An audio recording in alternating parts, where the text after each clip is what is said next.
Assalamualaikum warahmatullahi wabarakatuh. Al-Fatihah. A'udzubillahi minasyaitonir rajim. Bismillahirrahmanirrahim.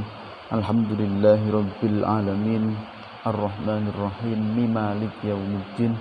Iyyaka na'budu wa iyyaka nasta'in. Ihdinas siratal mustaqim. Siratal ladzina an'amta 'alaihim ghairil maghdubi 'alaihim waladdallin. Amin.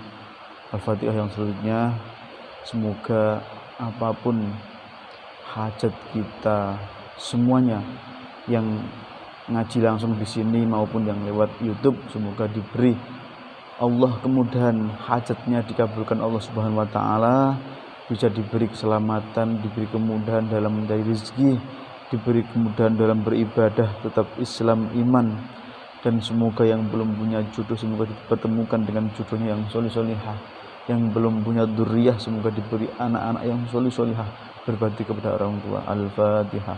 A'udzubillahi minasyaitonir rajim. Bismillahirrahmanirrahim. Alhamdulillahirabbil alamin arrahmanirrahim maliki yaumiddin. Iyyaka na'budu wa iyyaka nasta'in. Ihdinas siratal mustaqim. Shiratal ladzina an'amta 'alaihim ghairil maghdubi 'alaihim. Amin. Nglajengaken ngaos ingkang kala wingi nggih nggih sedaya jamaah ingkang gadhahi kitab Durusul Fiqhiyah saged dibikak, saged dimaknani, mugi ndadosaken kita sedaya ngertos napa ingkang dados syarat-syaratipun salat lan ngertos napa ingkang dados kita sebagai orang Islam kewajiban kita. Amin Allahumma amin. Bismillahirrahmanirrahim. Surutus sholati utawi iki iku bangsane pira-pira syarate salat. Surutus sholati utawi pira-pira syarate salat sitatun iku ana 6. Rupane 6 yaiku al awwalu. Niki mubtada ya. Khabare waktu mingking niki mubtada. Al awwalu utawi kang kawitan taharatul hadasi yaiku suci sangka hadas. Wasani utawi kang kaping pindho izalatun najasati yaiku nuceni najis anil badani saking badan wasaubi lan sandangan wal makani lan panggonan. Nah, syarat salat nggih menika wonten 6 niki wau ingkang sepindah nggih menika suci sangka hadas. Hadas alit utawa hadas ageng. Lan kaping pindho inggih menika nuceni ngilangi najis sing ana ning awake utawa yang ada dalam bajunya, terus yang ada dalam tempatnya. Nah, ketika kamu semuanya hadirin hadirat semuanya jamaah atau yang ada di YouTube, ketika mau sholat maka ada syaratnya, yaitu tadi tempatnya harus suci, badannya harus suci, bajunya harus suci, dan juga semuanya harus suci.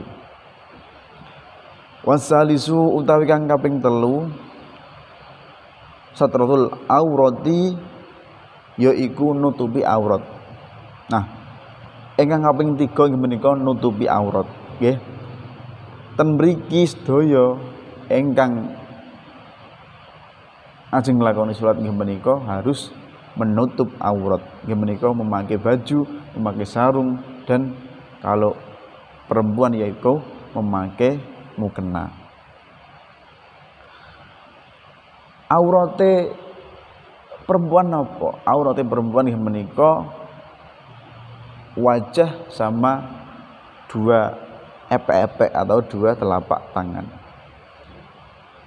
Kalau laki-laki seperti apa auratnya, yaitu baina surrah warubbah ya, di antara pusar sampai mata kaki, atau ini adalah apa ya, dengkul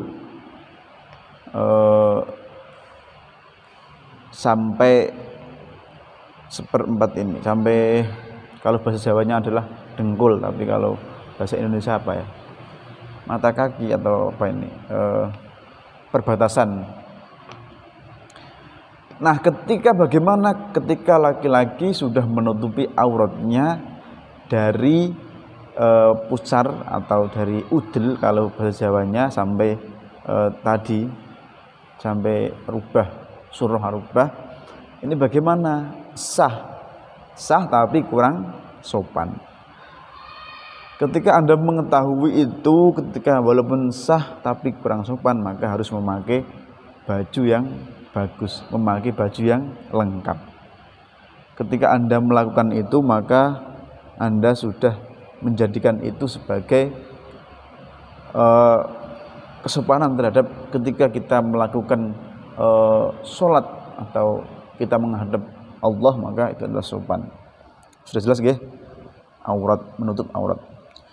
Sajengipun kita warabiu utawi kang kaping 4 istiqbalul kiblati yaiku madhep kiblat. Nah, kang kaping sekawan nggih menika yang nomor 4 ini adalah menghadap kiblat, harus menghadap kiblat.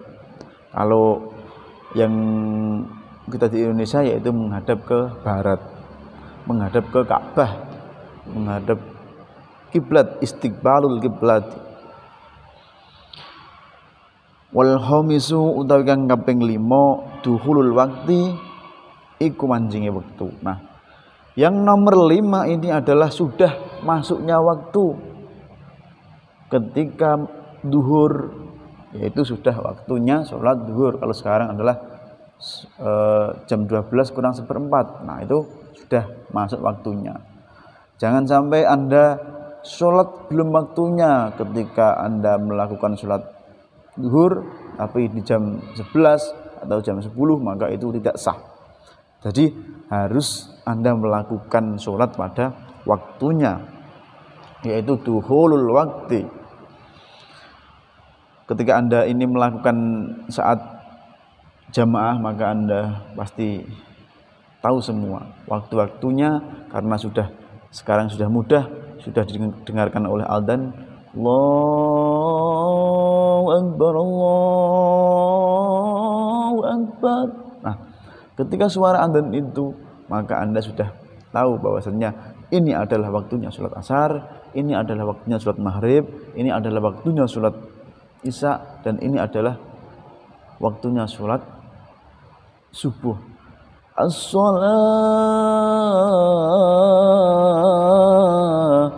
As-salatu khairum minan naum. Nah, itu adalah waktunya sholat subuh.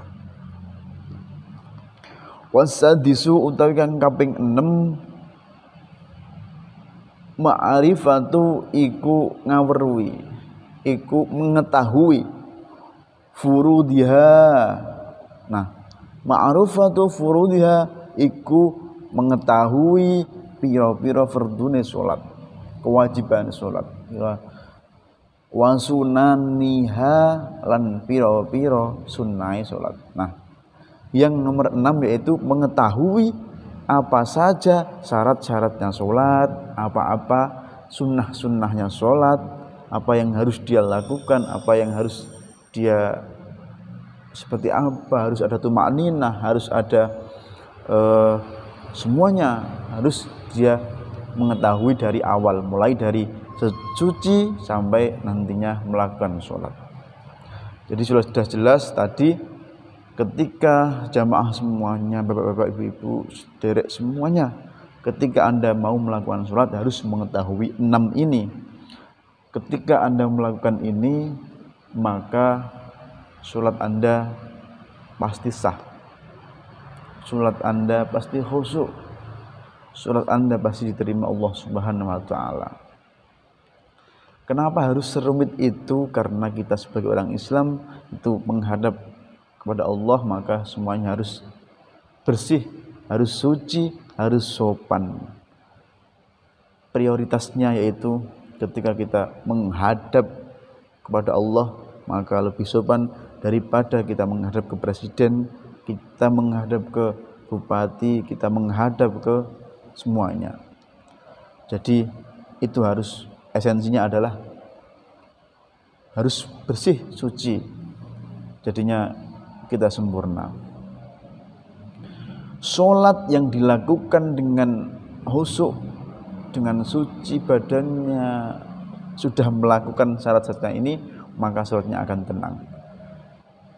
Ini saya ada cerita atau saya akan mau cerios. Misalnya Anda menghubungi orang,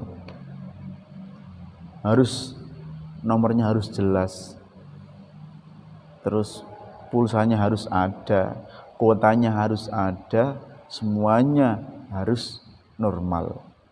Begitu pula ketika kita melakukan sholat, maka itu adalah hubungannya dengan Allah Subhanahu wa ta'ala, hablum minallah, maka harus jelas siapa yang kita ini tuju, yaitu Allah.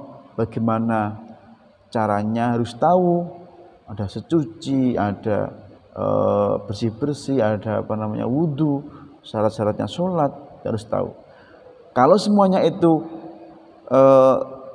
terpenuhi, maka telepon itu akan sampai dengan Allah Subhanahu wa ta'ala, akan sampai doa kita. Karena inna sholati wa nusuki wa mahyaya wa mamati lillahi rabbil alamin. Sesungguhnya sholat, mati, hidup hanya kembali kepada Allah. Inna sholati wa nusuki wa mahya wa mamati lillahi rabbil alamin, lillahi rabbil alamin. Sesungguhnya semuanya yang ada pada diri kita pasti akan kembali, dan itu dikembalikan kepada Allah Subhanahu wa ta'ala. Inna sholati wa nusuki wa mahyaya wa mamati lillahi rabbil alamin. Semoga ini menjadikan kita menjadi wasilah, menjadi ilmu yang barokah, menjadi ilmu yang manfaat, menjadikan kita sebagai insan, sholat kita sebagai mana mestinya, yaitu kita harus khusyuk, kita harus mengetahui syarat dan sunnahnya. Semoga barokah, dan kalau ada yang kurang saya mohon maaf. Nanti kita lanjutkan pertemuan yang selanjutnya. Saya doakan semuanya diberi panjang umur, kesehatan, semuanya diberi kemudahan Allah Subhanahu wa ta'ala, berkah ngaji dan sholawat bersama kita semua. Karena orang yang sudah mau mengaji, walaupun itu hanya lewat HP maupun kita hadir di majlis-majlis ini, maka dosa kita diampuni Allah Subhanahu wa ta'ala. Amin Allahumma amin. Walafu minkum wallahul muwafiq ila aqwamit thoriq. Wassalamualaikum warahmatullahi wabarakatuh.